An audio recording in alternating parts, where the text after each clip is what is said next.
दोस्तों, भगवान शिव के बारे में ऐसा कहा जाता है कि भगवान शिव त्रिलोक के आदि और अंत के देवता है, जिनके आगे दुनिया की सभी शक्तियां असफल हो जाती है। लेकिन क्या आपको मालूम है आखिर भगवान शिव का जन्म कैसे हुआ था? उनकी माता कौन थी और उनके पिता का क्या नाम था? उन्होंने किससे अपनी शिक्षा प्राप्त की थी और किस किस को शिक्षा का दान दिया था? अगर नहीं तो चलिए, क्योंकि इस वीडियो के माध्यम से हम आपके इन्हीं सभी सवालों का जवाब देने वाले हैं, इसलिए प्लीज इसे स्किप किए बिना एंड तक जरूर देखना। दोस्तों, आज सबसे पहले भगवान शिव के जन्म से जुड़ी पहली कहानी यानी शिव पुराण की एक लोकप्रिय कथा के बारे में बताने वाले हैं। शिव पुराण के अनुसार भगवान शिव को शंभु माना जाता है, जिसका मतलब होता है कि भगवान शिव का जन्म स्वयं ही हुआ था। यानी कि इससे एक बात तो साफ हो जाती है कि ना ही भगवान शिव की कोई माता है और ना ही उनके कोई पिता है। इसी कारण से भगवान शिव पंचतत्वों से भी परे है, जिस कारण से इन्हें मृत्यु का भी कोई भय नहीं है और इनकी मृत्यु कभी नहीं हो सकती। पर अब बात करते हैं विष्णु पुराण में बताई गई भगवान शिव के जन्म से जुड़ी हुई एक और कहानी के बारे में। विष्णु पुराण में बताया गया है कि भगवान विष्णु के माथे से निकलने वाले तेज के कारण भगवान शिव की उत्पत्ति हुई थी और उनके नाभि से निकलते हुए तेज से कमल पर विराजमान ब्रह्मा जी का जन्म हुआ था। मगर दूसरी ओर भगवान विष्णु के जन्म के बारे में शिव पुराण में बताया गया है कि एक बार की बात है जब भगवान शिव अपने घुटने मल रहे थे और उनके घुटनों से निकलने वाले मेल से भगवान श्री विष्णु जी का जन्म हुआ था। पर अगर ऐसा हुआ है तो विष्णु पुराण और शिव पुराण एक दूसरे से बिल्कुल अलग है। इस कथा के अलावा भगवान शिव के जन्म की एक और पुरानी कथा काफी ज्यादा पॉपुलर है, जिसे शायद आपने बड़े बुजुर्गों से सुना होगा, पर अगर नहीं सुना तो आपकी जानकारी के लिए बता दें। एक बार की बात है, भगवान विष्णु और परम ब्रह्मा जी के बीच इस बात पर बहस छिड़ गई थी कि आखिर इस संसार में सबसे महान कौन है। और जब भगवान विष्णु और भगवान ब्रह्मा इस बात को लेकर बहस कर रहे थे तो एक जलते हुए खंबे के रूप में महादेव उनके बीच आए थे। दोस्तों, वो दोनों इस रहस्य को नहीं समझ पाए और तभी अचानक से एक आवाज आई जिसने कहा कि जो भी इस खंबे का छोर ढूंढ लेगा वही सबसे महान कहलाएगा। ऐसा सुनते ही ब्रह्मा जी ने एक पक्षी का रूप लिया और खंबे का ऊपरी हिस्सा ढूंढने निकल गए। वही विष्णु जी ने वराह का रूप धारण किया और खंबे का अंत ढूंढने निकल गए।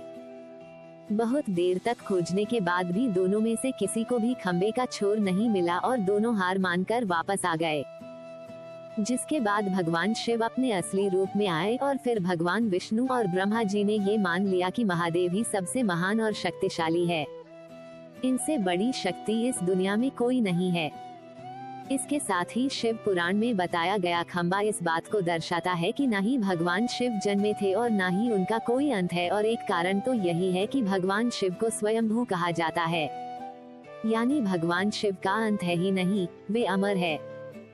अब हम बात करते हैं भगवान शिव से जुड़े एक ऐसे विषय के बारे में जो सबसे ज्यादा प्रसिद्ध है कि क्या भगवान ब्रह्मा भगवान शिव के पिता है।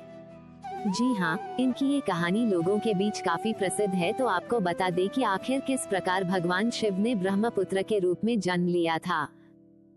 इसके पीछे विष्णु पुराण की एक पौराणिक कथा है, जिसके अनुसार जब धरती, आकाश, पाताल या कहे पूरा यूनिवर्स जलमग्न यानी पानी में डूबा हुआ था, तब भगवान विष्णु के अलावा कोई भी देव या प्राणी इस संसार में नहीं था। तब केवल विष्णु ही जल सतह पर अपनी शेष नाक पर लेटे हुए नजर आ रहे थे। जिसके बाद उनकी नाभि से कमल की डंडी पर ब्रह्मा जी प्रकट हुए और जब भगवान ब्रह्मा और भगवान विष्णु इस यूनिवर्स से संबंधित बातें कर रहे थे तब भगवान शिव प्रकट हुए, जिसके बाद ब्रह्मा ने उन्हें पहचानने से इनकार कर दिया। इस कारण से भगवान शिव रूठ गए और उनके रूठ जाने के कारण भगवान विष्णु ने उन्हें दिव्य दृष्टि प्रदान कर ब्रह्मा जी को भगवान शिव की याद दिलाई। जिसके बाद भगवान ब्रह्मा को अपनी गलती का एहसास हुआ और शिव से क्षमा मांगते हुए उन्होंने उनसे अपने पुत्र रूप में पैदा होने का आशीर्वाद मांगा। जिस कारण से भगवान शिव ने भगवान ब्रह्मा की प्रार्थना को स्वीकार करते हुए उन्हें ये आशीर्वाद दे दिया। लेकिन इसके बाद जब भगवान ब्रह्मा ने इस सृष्टि की रचना शुरू की तो उन्हें एक बच्चे की जरूरत पड़ी और तब उन्हें भगवान शिव का आशीर्वाद ध्यान आया, जिसके लिए भगवान ब्रह्मा ने तपस्या की और बालक के रूप में भगवान शिव उनकी गोद में रोते हुए प्रकट हुए। आपको बता दें कि ये भगवान शिव का एकमात्र बाल रूप है। जब भगवान ब्रह्मा ने उनके रोने का कारण पूछा तो उन्होंने बताया कि उनका कोई नाम नहीं है। तब भगवान ब्रह्मा ने भगवान शिव का नाम रुद्र रख दिया, जिसका मतलब होता है रोने वाला। पर इसके बावजूद भी भगवान शिव चुप नहीं हुए, इसलिए ब्रह्मा ने उन्हें दूसरा नाम दिया, पर शिव को वो नाम भी पसंद नहीं आया और फिर भी वे चुप नहीं हुए। इस तरह शिव को चुप कराने के लिए भगवान ब्रह्मा ने भगवान शिव को 110 नाम दिए थे, जो रुद्र, सर्व, भाव, उग्र, भीम, पशुपति, ईशान और महादेव जैसे नाम थे और शिव पुराण के अनुसार उनके ये नाम पृथ्वी पर लिखे गए थे। इसके बाद बात आती है श्रीमद् देवी महापुराण की। तो श्रीमद् देवी महापुराण में भगवान शिव की माता और पिता के बारे में बताया गया है। श्रीमद् देवी महापुराण के अनुसार देखा जाए तो एक बार जब भगवान नारद जी ने अपने पिता भगवान ब्रह्मा जी से पूछा, किस सृष्टि का निर्माण किसने किया है, साथ ही भगवान विष्णु, भगवान शिव और आपके माता पिता कौन है। तब भगवान ब्रह्मा जी ने नारद जी को त्रिदेवों के जन्म के बारे में बताया।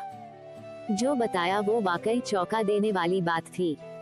दरअसल उन्होंने कहा कि देवी दुर्गा और शिव स्वरूप ब्रह्मा के योग से ब्रह्मा, विष्णु और महेश का जन्म हुआ था। यानी प्रकृति का रूप लिए माँ दुर्गा ही हम तीनों की माता है और ब्रह्मा यानी काल सदाशिव हमारे पिता है। इसके साथ ही श्रीमद् देवी महापुराण में भी भगवान विष्णु और भगवान ब्रह्मा के बीच हुए झगड़े की एक कहानी मिलती है, जिसके अनुसार एक बार श्री ब्रह्मा जी और विष्णु जी में झगड़ा हुआ और दोनों में बहस छिड़ी हुई थी। तब भगवान ब्रह्मा ने कहा कि सृष्टि को मैंने बनाया है और मैं ही प्रजापिता हूँ, जिसके जवाब में भगवान विष्णु जी ने कहा कि मैं आपका पिता हूँ, क्योंकि आप मेरी नाभि से निकले हुए कमल से पैदा हुए हैं। और धीरे धीरे कर यह बहस बढ़ती गई। दोस्तों, इसके बाद इन दोनों का झगड़ा सुनकर सदाशिव वहाँ पहुँचे और उन्होंने कहा कि पुत्रों, मैंने ही तुमको इस संसार को बनाने और इसे संभालने के केवल 2 काम दिए हैं। इसी प्रकार मैंने शंकर और रुद्र को संहार और तिरुपति के कार्य दिए हैं। इसके साथ ही उन्होंने कहा कि मेरे 5 मुख्य है। एक मुख से आकार, दूसरे मुख से उकार, तीसरे मुख से मुकार, चौथे मुख से बिंदु और 5वें मुख से नाद यानी कि शब्द प्रकट हुए हैं। उन्हीं 5 को एक साथ मिलाकर देखा जाए तो एक अक्षर बनता है, जिसे आज हम सभी भगवान शिव के ओम मंत्र के रूप से जानते हैं। इतना कहने के बाद भगवान ब्रह्मा और विष्णु दोनों ही समझ गए कि भगवान शिव से ज्यादा शक्तिशाली इस दुनिया में कुछ भी नहीं है और दोनों ने भगवान शिव को प्रणाम किया और चले गए। चलिए दोस्तों, अब जब आप भगवान शिव के बारे में इतना तो जान ही चुके हैं, तो क्या आपको पता है कि आखिर भगवान शिव ने किससे शिक्षा प्राप्त की थी और उनके गुरु कौन थे? हम जानते हैं शायद ही इसका जवाब आप में से किसी को पता होगा, पर जिन्हें नहीं पता उन्हें बता दे कि भगवान शिव स्वयं इस संसार के गुरु माने जाते हैं, जिन्होंने संसार में गुरु शिष्य की परंपरा की शुरुआत की थी। लेकिन अगर सवाल आता है कि आखिर भगवान शिव किसके गुरु थे, तो आपको जरूर जान लेना चाहिए कि हिंदू धर्म के ग्रंथ कहते हैं कि ब्रह्मा जी और शिव जी इस संसार के सबसे पहले गुरु हैं, जिन्होंने गुरु शिष्य के इस रिश्ते की शुरुआत की थी। जहां भगवान ब्रह्मा ने अपने मानस पुत्रों को शिक्षा प्रदान की थी, वहीं भगवान शिव ने अपना ज्ञान केवल अपने 60 शिष्यों को दिया था। यानी भगवान शिव 60 शिष्यों के गुरु थे और वे जिन शिष्यों के गुरु थे उन्हें आज के समय में सप्त ऋषियों का दर्जा दिया गया है। तो दोस्तों, ये थे भगवान शिव के जन्म से जुड़े हुए कुछ फैक्ट्स, जो आपको कैसे लगे हमें कमेंट में जरूर बताएं और ऐसे ही कहानी सुनने के लिए चैनल को सब्सक्राइब करें। आज के लिए इतना ही, मिलते हैं किसी और वीडियो में। जब तक के लिए धन्यवाद यूट्यूब फैमिली।